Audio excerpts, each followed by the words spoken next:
Welcome to my office here at Union. This is going to be a video clip that shows for you an efficiency tip that worked for me as a school administrator. And so I'm going to put together a video that models what I had in mind if you have the chance to interview an administrator and talk with them about some of their efficiency tips. I did ask you to think of an administrator that you consider to be organized. But I want to talk with you just for a minute about the big difference between being organized and being neat.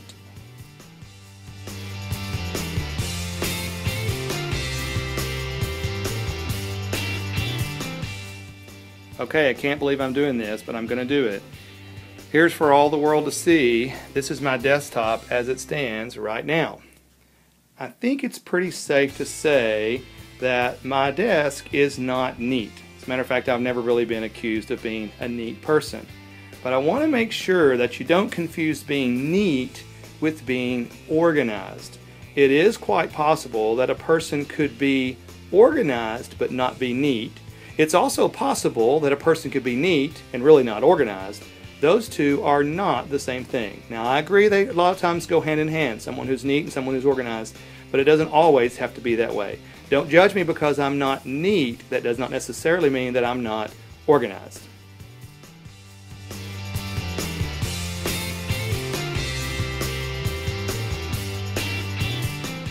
One of the things that can be very overwhelming for a school administrator is the telephone, particularly voicemails. As you can see right now, my phone is blinking, which means I have one or more voicemails, and every single voicemail represents an item on a to-do list, meaning I'm going to have to respond to that voicemail in some way, got to do something with that. What I found was it was very easy to lose track of all the voicemails, especially if I did not have an efficient way to catalog or take care of knowing who was supposed to get a call back or who had already taken care of that particular voicemail.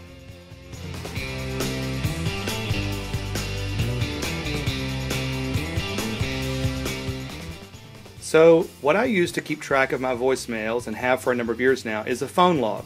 Part of being organized is that everything has its place and everything is always in its place. And so right here below my desk, you'll notice I have a white 3-ring binder. It's labeled phone log. Let me get that out.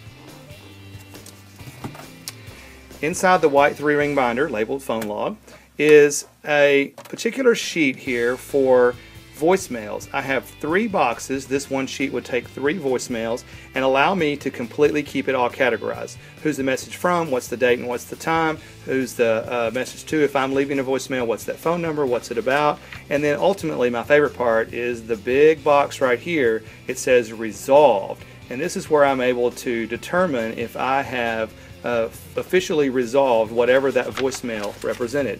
Every single voicemail I get, I take these notes as I am listening to it on the phone, and then as I go back to my phone log, I put the Y there if it is resolved. So I've got a voicemail right now. I'm going to listen to it, have no idea what it is, but let's put that on our phone log. So again, I've got my blank space there, and my light is blinking on my phone, and so let me dial into my voicemail and listen to the message. Hello. Ben Phillips. You have 1 unplayed message Alright. and 1 saved message. Press P to play the first message. Thursday, 1:53. Thursday, From 1:53. Hey Ben, this is Kathy Camp. I was just calling to say I'm sorry we didn't get to talk this morning, and maybe we can catch up later. Just whenever you can. Thanks. Bye. End of message. Press P to play the current message again, A to answer it, G to give it to another user, K to keep the current And now that I've got that message, catalog, D to obviously I discard can it. delete the Message message discarded. and I'm finished checking my voicemail. But now I have a to-do list in my phone book. Since she's on campus, this is someone from our finance office who was calling to talk with me about something. I would normally write the phone number there. I can find her online or go through my caller ID. But I now have that as an item on my to-do list. It's captured right there in my phone log, and I'm ready to follow up on that voicemail when it comes time next week.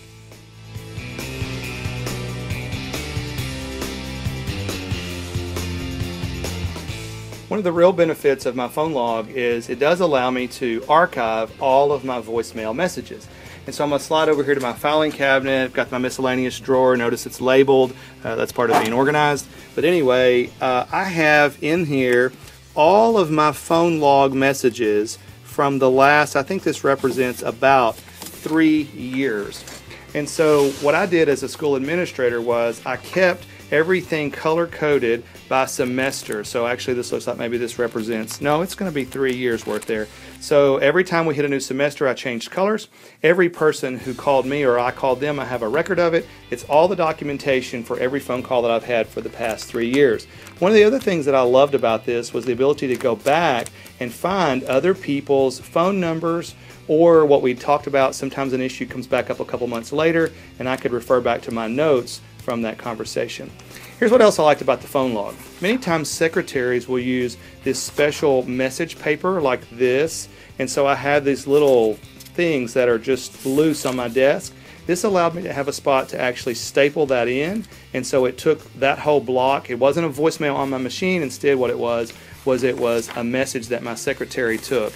And so every time I had one of those, I stapled that in a spot, and so it stayed in my phone log. All voicemails, whether it was on my machine or whether it was something that was left for the secretary, is in the very same spot for me to refer back to and to deal with.